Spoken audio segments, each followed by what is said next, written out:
Selamat pagi. Setelah menyampaikan video yang sebelumnya, ada beberapa pertanyaan dari sahabat-sahabat sekalian. Jika autofagi itu merombak sistem imunitas, lalu bagaimana dia bisa berperan dalam mengatasi penyakit virus?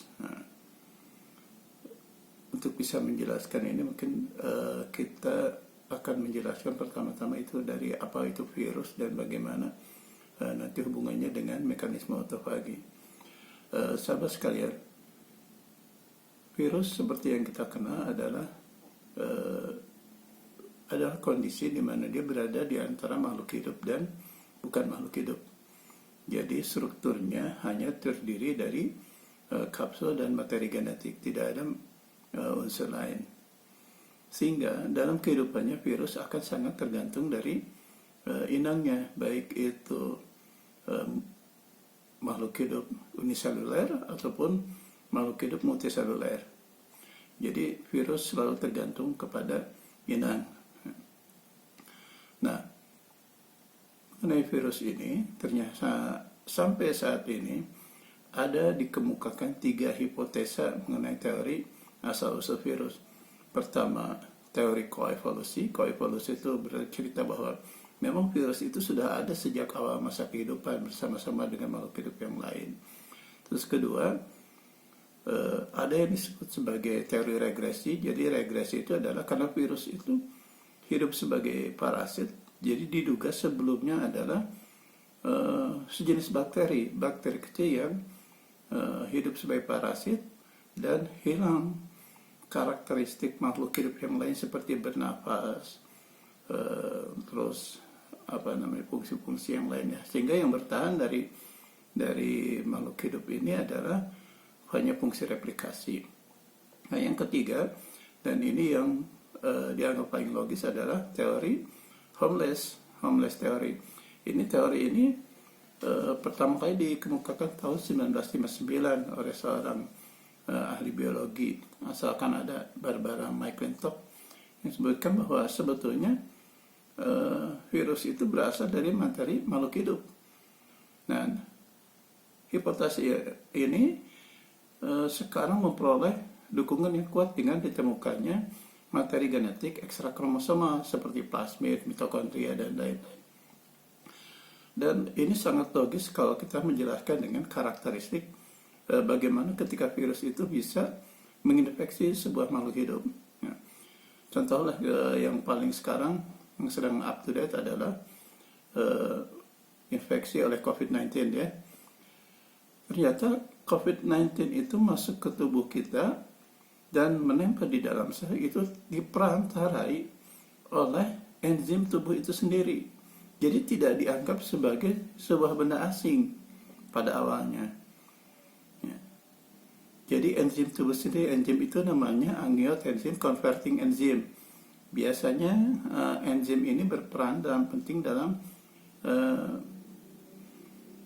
peningkatan tekanan darah tubuh.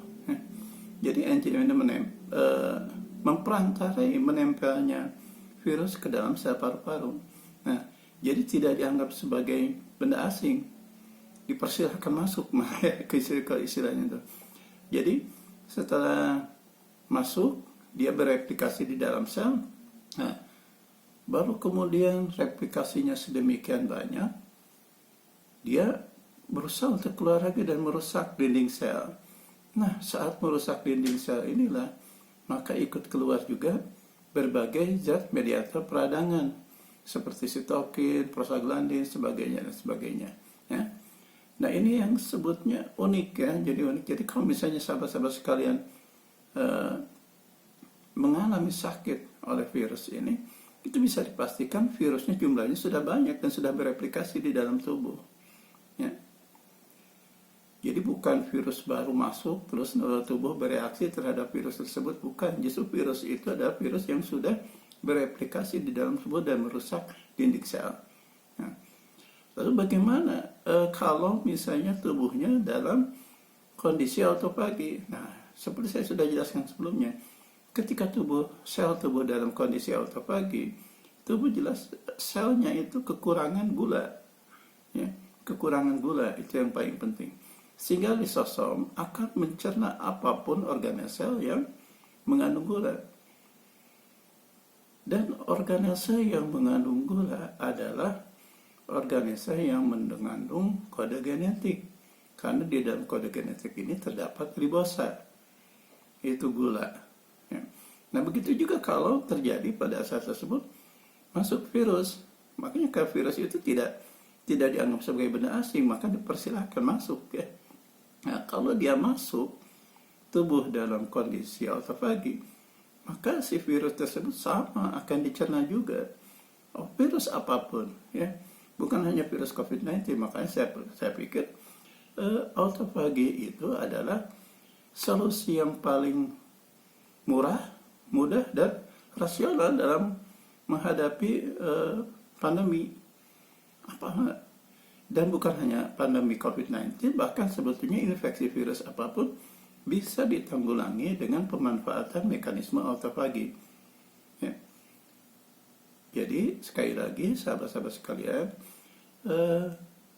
bukan artinya kita antipati dengan pendekatan pencegahan seperti yang sekarang dilakukan, tapi saya berpikir ada solusi lain yang lebih murah, lebih mudah, dan lebih rasional dalam menanggulangi pandemi, yaitu dengan cara apa? Yaitu dengan cara autofagi.